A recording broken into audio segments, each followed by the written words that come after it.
So, the grid for our third and final AD Modular Mazda MX-5 Championship race looks as follows. It's Adam Sparrow who starts on pole position with Steve Foden alongside him. If that's not a tasty prospect for the front row down towards turn one, you tell me otherwise. Mike Taylor starts on the second row alongside Paul Simard with Adam Craig and Steve Bartlett on the third row. Then Neil Chisnell, who had a time penalty earlier on after he finished first on the road but dropped back with 10 seconds worth of time penalties.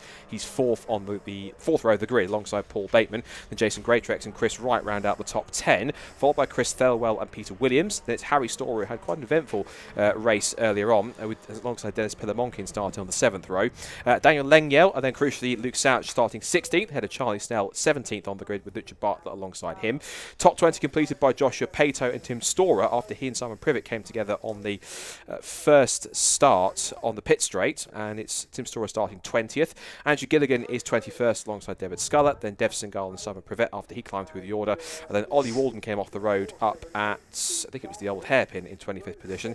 Now, the three cars that had the incident that brought out the red flag, which is Bo Parry, Matthew McCluskey, who I'm almost certain will not be on this grid, and Bradley McLagan. We hope possibly that Bo Parry and Bradley McLagan will be there. If they are, we should see the predominantly grey ex-John Langridge car, if I'm correct, for Bo Parry, with my memory going much longer, on the 13th row of the grid in 26th, and the bright orange car of Bradley McLagan a row back, and there should be a vacant spot with Matthew McCluskey's car, because by some miracle that car is there. That will be some feat of repair, but I can see it isn't, and also that we do currently have Bo Parry and Bradley McLagan, which means that we have 27 of those 28 qualifiers as starters from the first two races. Adam Sparrow now, of course, has 2 of the 3 race victories in the mix. Of course, Steve Foden has his best starting position, I think, of the weekend from the front row. And we know, of course, from history, Andy McEwen, that Adam Sparrow and Steve Foden are friendly perennial rivals in this championship and have been for the last couple of years. Of course, it was the year in which Steve Foden won the championship. I think it was that he and at least Adam Sparrow were fighting for the title in that year, which Steve Foden picked it up, and Sparrow's on a course to try and win this one. But on the front row of the grid, this could be quite an intense showdown towards turn one. But of course, the more intense battle is that inter-BRCC scrap between Luke Snatch and Charlie Snell. 3-1 to Luke, but the points might decide everything, regardless of who finishes where. Yeah, well, funny you should say that. Marcus Hesketh has just sent me the updated points. Lowest score wins. I'm not going to ask him what his formula is. Luke is on 62 points and Charlie on 68, so it's pretty close. Only 4 between them as the final MX-5 race of the weekend gets underway, and it is going to be neck and neck, I think, between Sparrow and Foden. Foden, if anything, getting his nose ahead, in fact gets his whole car ahead on the run into Redgate Corner, and doesn't even feel the need to defend the inside line. So very strong performance under acceleration off the grid there for Foden. A couple of them wide through the gravel, more than a couple go wide through the gravel, but thankfully not such a dramatic first corner as we had in race number 2 of the weekend. Down the hill then, Sparrow under a bit of threat here. Foden perhaps getting away slightly, and Sparrow's got it all wrong at the old hairpin. Goes wide over the exit curb. Through on the inside goes Michael Taylor and a few others, and that is a very uncharacteristic mistake for Adam Sparrow. Yeah, he's lost out to Taylor, to Steve Bartlett, to Paul Simard and to Adam Craig all in one fell swoop. So he's down to 6 positions. They come up towards McLean's for the first time. Taylor's the one going wayward through the apex there, and he's out. You see Adam Sparrow's also now falling right into the clutches of a trio of cars behind him, trying to also pick up a place. That is Harry Storer, Paul Bateman, and also Jason Greatrex. So if he's not careful, he's marching his way towards the back of the top 10 almost by the time they get to the end of lap number 1. And the second group of cars looks like it's headed, I can't quite see exactly who it's headed by, but it's in there from 10th position backwards. Meanwhile, Steve Foden, looking at Steve Foden of old, who's now trying to pull away quite substantially. Taylor leads the group for second place through the chicane in pursuit, with Adam Sparrow right at the back of that group. And the next group is now headed by, we can see now, that is the number 12, I think.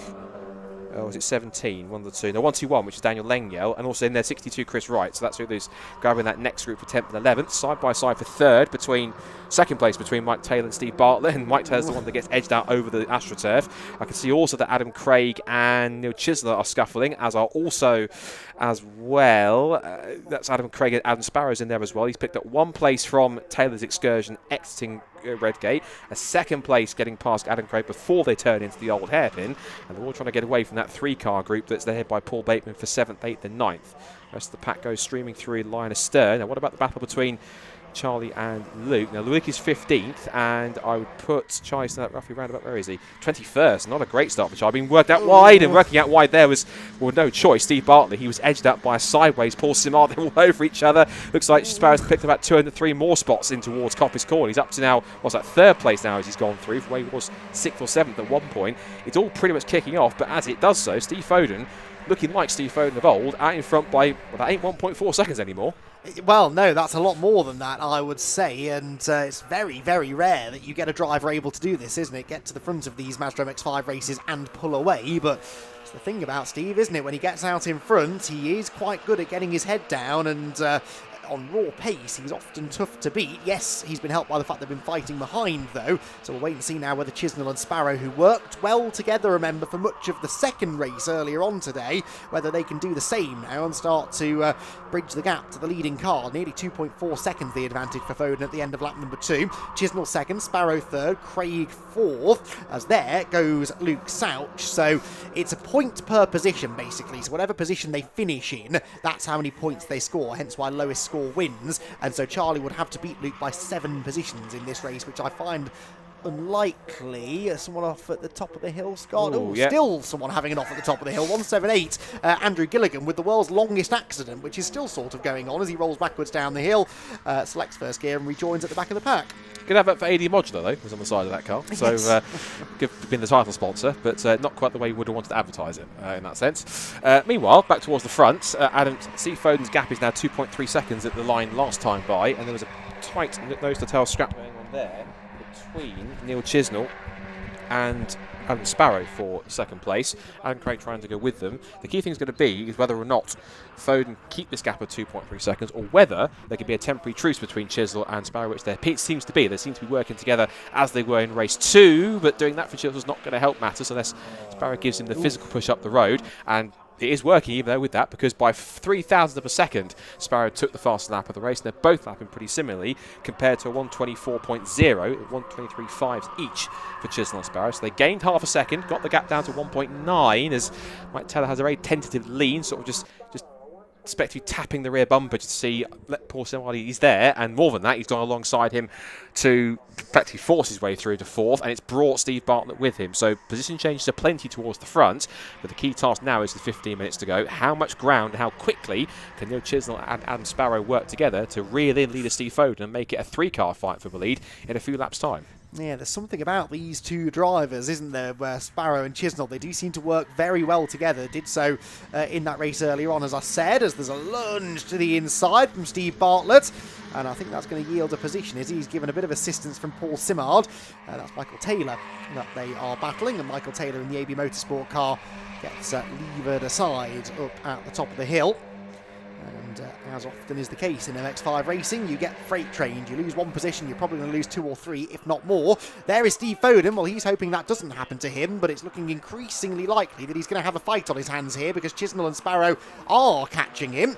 That gap was 1.9 seconds first to second at the beginning of the lap. It is now 0.8, and it's another new fastest lap for Sparrow, which is, I believe, in this championship worth a bonus point as well, which will all help the championship leader, who's had a good weekend so far. 2 race victories from 2 races.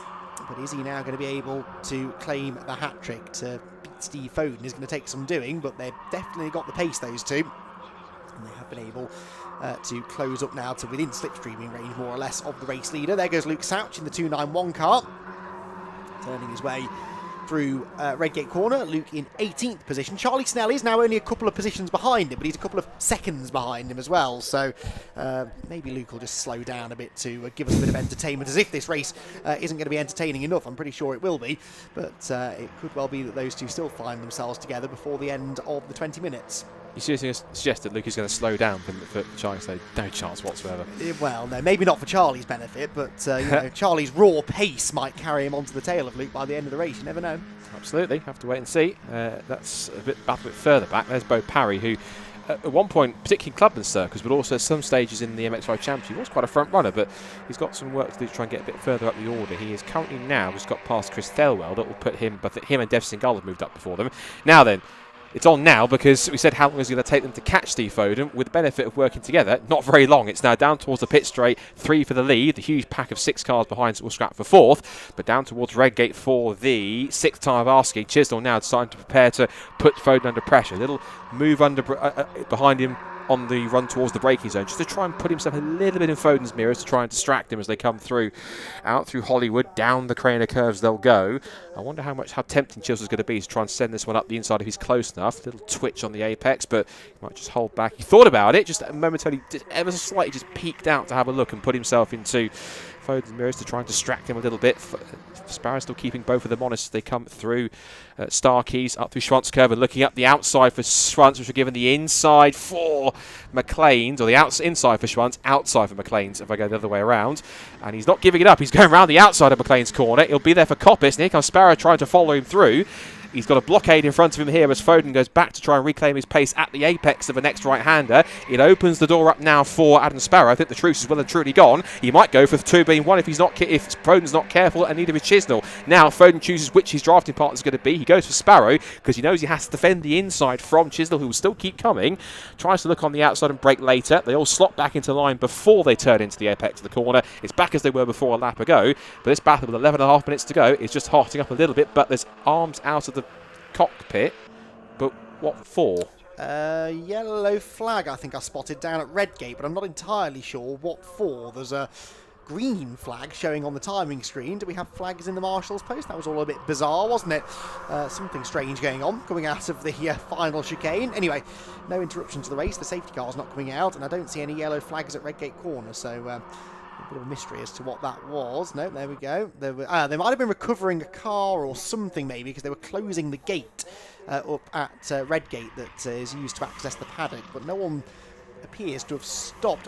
Charlie Snell. Oh. Charlie Snell has not come through this time around, so I think he might have pulled over at Redgate corner. Meanwhile, for the race lead, Foden and Chisnell battling again, and Neil Chisnell this time has cleared Steve Foden on the run up the hill towards McLean's corner. So Chisnell the leader, and can Sparrow now go second place? He's up the inside of Foden. They're banging wheels as they head towards Coppice corner. Sparrow late on the brakes. These are the top 2 drivers in the championship, remember, and they are absolutely holding no bars here as they head out through Coppice corner, but this might just allow Neil Chisnell to make a bit of a break. Foden slots back across in front of Sparrow, who I think realises this and now thinks, oh, okay, well, maybe I'll work with you for a few laps, Steve, to make sure that Neil Chisnell doesn't get too far away from us.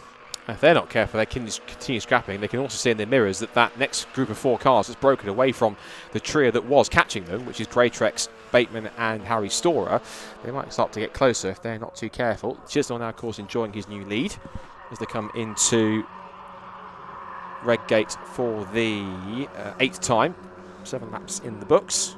Not quite, just gone past half distance, so 9 3/4 minutes to go. And Chisnell's lead is very short-lived because Foden has actually left and abandoned Sparrow now, right onto Chisnell's tail, down towards the old hairpin again, trying to challenge for the lead.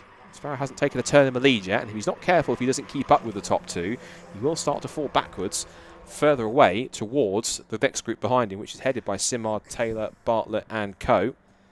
With Greytrex in there as well. Those 4 cars in there too. There's confirmation, unfortunately, that Charlie Snell is out of the race, which essentially means that the trophy is going to go to, and the bragging rights, to Luke Souch.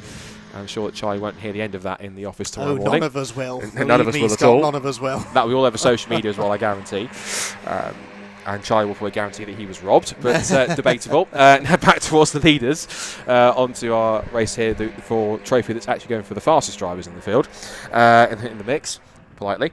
Down towards the chicane they go. Foden's not wasting any time either. Up the inside, later on the brakes. Thank you very much. Up into the lead he goes again, but Chisnell won't let him have it that easy. Neither will Sparrow. And look, they're dicey amongst each other, but that's not going to help because the harder these 3 keep on battling, the more it brings these 4 back into play. They're literally tapping wing mirrors on this approach down towards Redgate, and there was contact there. Chisnell tries to sweep back to the outside to take the racing line, but throws the block as a result on Sparrow. He might look for the up and under on both of them. Chisnell's out wide and will lose second to Sparrow. He locks in behind Foden and almost lost it, but Chisnell's got a side draft down the hill through Hollywood into the Craner curves, but he slots in behind the silver and orange machine. Sparrow's not brave enough to go diving up the inside into the old hairpin, but it has now brought in these three. Simard, Taylor and Steve Bartlett are all in the mix now. It's 6 of them for the lead with 8 minutes to go, and this could be quite a tasty prospect because it might not be these three. In fact, Chisholm might be looking in his mirrors and thinking, oh no, not you three, I was busy enough watching these two in front of me. Yeah, they had such a lead, didn't they, over that next group of cars? Only a handful of laps ago, and now you're absolutely right. They're all together. Simard set the fastest lap last time by as he started to get a whiff of the slipstream from the cars ahead. So the number 52 car now steals the fastest lap away, and will now try and steal a podium place away, perhaps from Neil Chisnell, as they head down the exhibition straight for the 9th time. Foden then moves to cover the inside line. Sparrow takes the middle ground. Chisnell takes the wider line into the chicane, and he'll be hoping he can use that to get a good exit. But now you really don't want to pull out to the outside, do you? Because you run the risk of losing a whole heap of positions if you get hung out to dry. So everyone hugs the white line. Chisnell is going to venture to the outside. How late on the brakes can it be? Does he try and go around the outside of Sparrow or cut back to the inside? But he can't do that because Simard has predictably filled that gap to the inside line. And Paul Simard now going for 3rd position. Might well bring with him Michael Taylor in the black number 11 car, which he has. So Taylor gets alongside Chisnell. And that was exactly my fear. If you go to the outside line, you're almost certainly going to lose a couple of positions. And he has. So he's down to 5th. He might lose 6th if Bartlett also gets his tail up and goes through. Decent speed and momentum off the corner for Chisnell, but he finds his way blocked by Taylor's black and orange machine. He might well try the same tactic he tried before with Foden, look to the outside line, as now Sparrow is kind of deciding he doesn't want to play with Foden anymore, nicely at least. He wants to try and get through, but Simard will also be really pressing. Chisnell almost giving Taylor a bit of a push to try and get back up there with the top 3. Coppice to go at the top of the hill. Bartlett's also locking himself into this 6-pack now as they come back through Coppice corner. Wide there for Taylor and dropping a time then the entire car off the road. That loses him momentum and a place or two, because back through goes Chisnell and also through goes Bartlett, and he's now to the back, and Adam Craig's not far away either. Spotted his green and yellow car in the background too. Under brakes into the chicane, they gently flick the tyre stacks right and left back onto the pit straight again, and there is Adam Craig in P7. Watch for him. And Bartlett, well, he won't have any more part in that top 5. He's got a 5-second penalty for track limits. So 5 3/4 minutes to go. It's now 7 for the lead. Anyone's guess as to which one will get there. And Simard thinks, right, enough playtime. I'm going round the outside for 2nd place. Sparrow doesn't agree with that and holds on. He's literally locked in between the two cars with no room to move. This is going to get pretty spicy, even more so than it already is, and there's still quite plenty of time to go for it all to change, completely turn its head.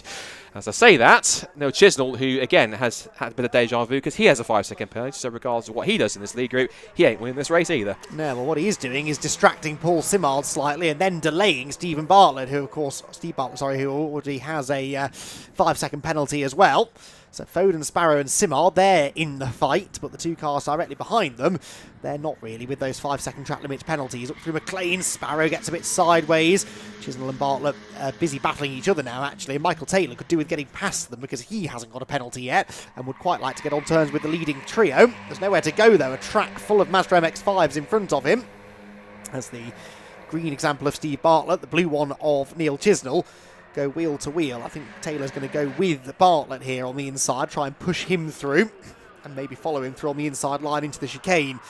Leaders then turn through the right, through the left, avoid the tyre stacks and head on to another lap. Taylor did get past Chisnell, and now Adam Craig makes this a 7-car lead group. Proper Mazda MX-5 racing this. Down into Redgate corner, Paul Simard takes a wide line, so too does Sparrow. But Steve Foden very good at defending a race lead, and he's going to have to defend with particularly pointy elbows, I think, for the remaining 4 minutes if he's going to stop Adam Sparrow sweeping the weekend. Good effort from Molly Walden, who started back in 25th after he had his off at the old hairpin in race number 2. He's now challenging Jason Greatrex for what will become 8th position, so that's a quite hefty move up of what's that, nearly 18 places he's made up in this race. So good effort from Molly, who is going around the outside and impressively does sweep across and take the place. So he won't go as high as, well, if he can get that much closer in the next 3 3/4 minutes. I was about to say he could steal 2 more places from Bartlett and Chisnell if they fall far back enough. Given they're that tight in the lead group, I can't see that happening, and he might well lose the place back to Greatrex if he decides to go down the outside, but not quite that. That's least of Greatrex's worries. He's got to lose another place to Storer behind him, so that's now another place gone back. That is now Great Treks back to 10th at the bottom of the top 10 now, with Bateman, who was in this group but has fallen backwards. Consider that Ollie's now been pushing quite hard, but he's now pushing back to 11th place. Of course, Craig was a bit further back too to pick up his time. Here's the 3 cars that will definitely end up winning the race.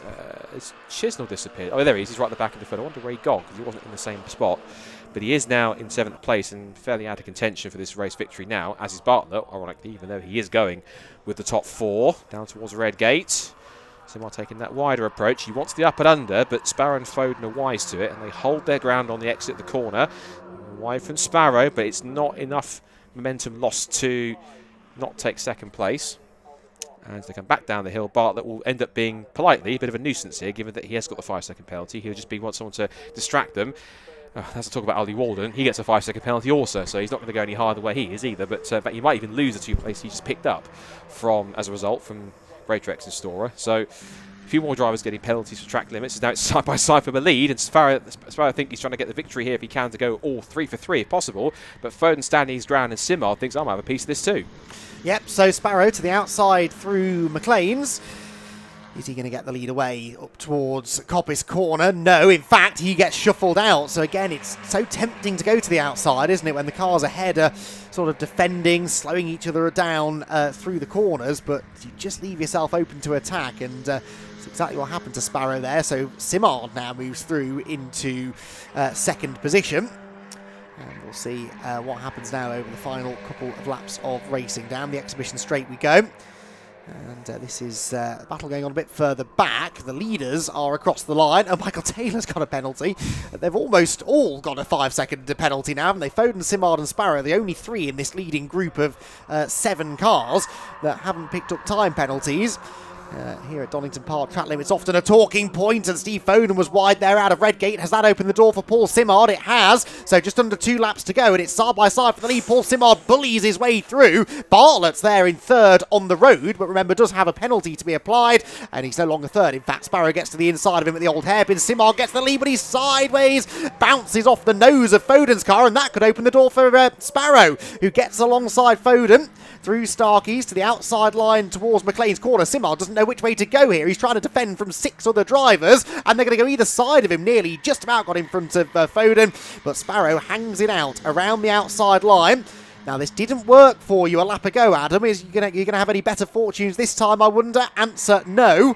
He will do well, actually, just to get back in line in front of Steve Bartlett, really. But has that just given Paul Simard the opportunity to win the race? No, because Foden's alongside him as they head down the exhibition straight for the penultimate time. This is all about to get very, very congested into the final chicane. Foden to the inside, Simard to the outside. Sparrow's been hung out to dry and may play no further part in this battle for the victory. Bounces over the curb, almost clatters into the number 11 of Michael Taylor, who ends up bouncing down the grass. We have 1 more lap to go, and Steve Foden's got the fight of his life here to try and hang on to the race lead. Simard to the outside, but where does he make his move? Is he brave enough here, Paul Simard, to wait until the run into the final chicane? Any sooner than that, and you feel that probably Steve Foden's going to have an opportunity to come back at him. There's hands out the cockpits, and I did see there was a white flag on the white flag flashing on the whiteboard, but there was a car slow. That might be the reason why. 65 is off the road. That's on the approach to Starkeys and Schwanzker. How that car's got there, it's quite a bit beyond me. That is 65 off the road, which is Peter Williams, and that's it. So they've all put their flags there. Now we'll go back to green. So really, Simard's running out of opportunities. Of course, a first MX-5 championship win is at stake for him if he can make this happen. Technically, he's in the right place because he can get the toe and the drive off the corner. He might get the push from Bartlett, who I'd like to think knows he's got a penalty, so he won't win the race whatever happens. But if he can possibly give Simard a bit of help, because I think they are on the same team if I'm correct. So if he can help give Simard the push down the back straight, which I think he's trying to do now, he might get an opportunity to make this happen. You've got Chisnell in there too, and also Adam Sparrow. 5 of them together to the outside line. Simard might go to the outside here for the victory. Side by side of the braking. Who dares to brake latest? He squeezes him on the edge of the grass, and he's off the road. He's gone over the gravel. He won't win the race. Might be Will Foden, but in a very crazy last lap corner, Foden might just get this. Steve Foden to the line. He's going to get the win, and Simard, I think, will still end up second because although he came across the line, I think, behind Bartlett and Chisnell, they both had penalties, remember, so Foden, Simard, Sparrow will be the podium, but what a thrilling finish that was. Simard threw everything at that, and will argue, I'm sure, that he was forced off the road going into the chicane. I'm not saying he was, but he will argue that, I'm fairly certain, just in the hope that maybe he can pick up the win regardless. And I tell you what, he didn't lift off the throttle much, did he, as he was bouncing down the escape road there. The rest of them come through behind, but Steve Foden does manage to get the win. And I'll be very interested to see if there's a conversation between he and Paul Simard after the race down in the pit lane area. Here, meanwhile, comes Luke Souch, who's about to win a championship. It's an unofficial championship, but he does get a trophy for it. He is going to come out on top in the intra-BRSCC staff member battle here this weekend. Hand out of the cockpit. It's a shame that Charlie Snell wasn't able to give him more of a fight in that final race. But Luke Souch is going to be victorious, and I'm sure that's the last time that we'll hear about that this season. So Steve Foden then picks up the race victory, and Paul Simard holds on to second position. A slightly damaged Tim Storer number 50 car comes to the flag, and there's almost more damage being sustained further back. That was the 178 of Andrew Gilligan, just about getting past David Scowler at the run into the final corner. That was pretty tasty stuff, well down the order. That was for where were they? 22nd place they were battling. Although Gilligan had a time penalty anyway, so it made very little difference. The front runners, though, pull into the pit lane, led by the race winner, Steve Foden. Paul Simard holds on to second, and Adam Sparrow third, Adam Craig fourth, and then those with penalties, Steve Bartlett, Neil Chisnell and Michael Taylor, with Jason Greytrex, Harry Storer and Dev Singal completing the top 10, Paul Bateman and Ollie Walden 11th and 12th respectively. And then in 13th position was Bo Parry, who at least survived the first corner that time. Daniel Lengyel was 14th, ahead of Chris Thelwell, Dennis Pillamonkin, Richard Bartlett, Josh Pato, Luke Souch 19th, and Simon Privet 20th, ahead of Tim Storer, David Scowler, Andrew Gilligan, and Chris Wright, who were among